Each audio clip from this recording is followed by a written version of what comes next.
Hello বন্ধুরা, আমাদের গ্রামে এক প্রাকৃতিক মনোরম দৃশ্য, তাই আমি আপনার সঙ্গে তুলে ধরলাম।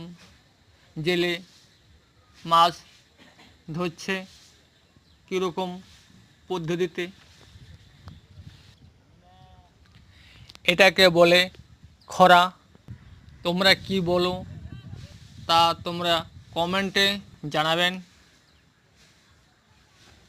নদী আপন গতিতে বয়ে চলছে, অপরদিকে মাঝি নৌকা পারাপার করছে।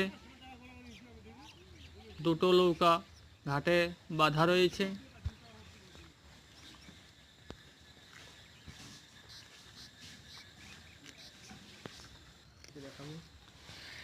মাঠে কি সুন্দর ঘাস হয়েছে, গরু বাছুর ছাগল আপন মনে ঘাস খাচ্ছে এবং চারিদিকে ধান ক্ষেত সবুজে সবুজে শস্য শ্যামলা হয়েছে এবং এক অপূর্ব মনোরম দৃশ্য আমাদের গ্রামে